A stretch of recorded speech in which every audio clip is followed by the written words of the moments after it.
Good morning, DE Psych. I have to say, I am super missing you on this beautiful morning.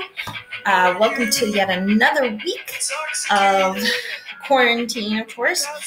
Week 5. If you haven't seen my message yet, make sure you read that initial message. The stats are good. We are flattening the curve here in Colorado.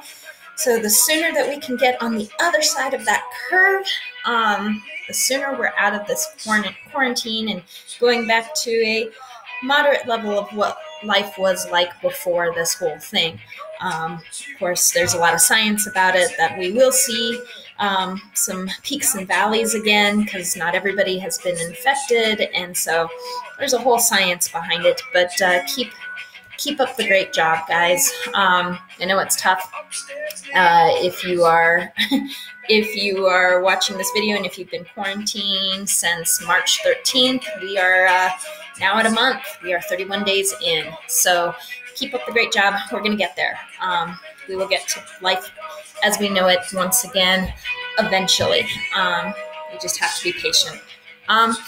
So with that said, I've been patient, and I haven't talked to you guys much about the Human Growth and Development Reader's Notebook until this past Friday, and that is there.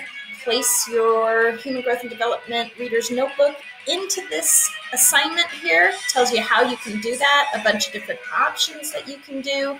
So we'll get that in there by Sunday, April 19th for me, please, so we can get a grade in there. We've only had one Reader's Notebook, and for some of you that may be bringing your grade a little bit down.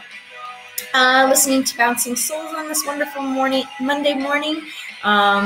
Good punk band from the 90s and early 2000s. All right, so let's jump into quarantine week 5.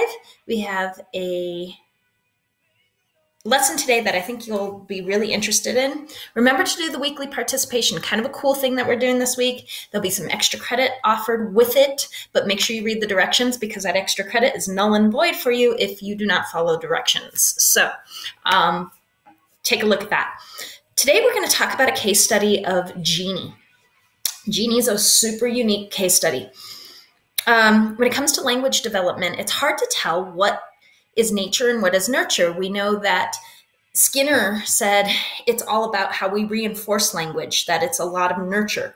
But Chomsky, Noam Chomsky says, no, it's nature. We're born to learn language. Well, there's no way to test that unless you have a super unique case study like Jeannie.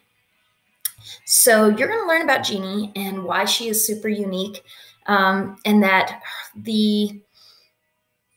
I guess you would say evidence or Jeannie's situation that she provides us allows us to see how much of the nature and nurture of language, how much of language development is nature and nurture. And so Jeannie is unique because there's no way we could do what happened to Jeannie in a experimental type of situation. What happened to Jeannie was extremely unethical and not her fault or any scientist's fault. It was the situation she was born into. And so take a look at this case study. It's about a 45-minute video. I think it'll intrigue you the entire time. You do have a response. Now, this is incorrect. It says 2-3 sentence response to the video. It's actually 150-word response to this video. I will make sure to change that so that you don't get confused. It says it in the directions, though. And that is a DICE assignment for next Sunday, April the 19th. So I hope you enjoy the case study of Jeannie. I hope that you're able to watch with a critical eye and kind of maybe starting to understand some of the nature and nurture where we are able to learn from her.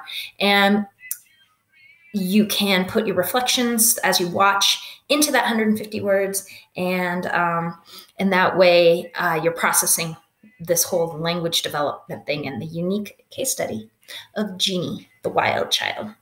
All right, guys, wishing you a wonderful, wonderful Monday. Hope we get some warm weather this week. And guys, like I said, miss ya.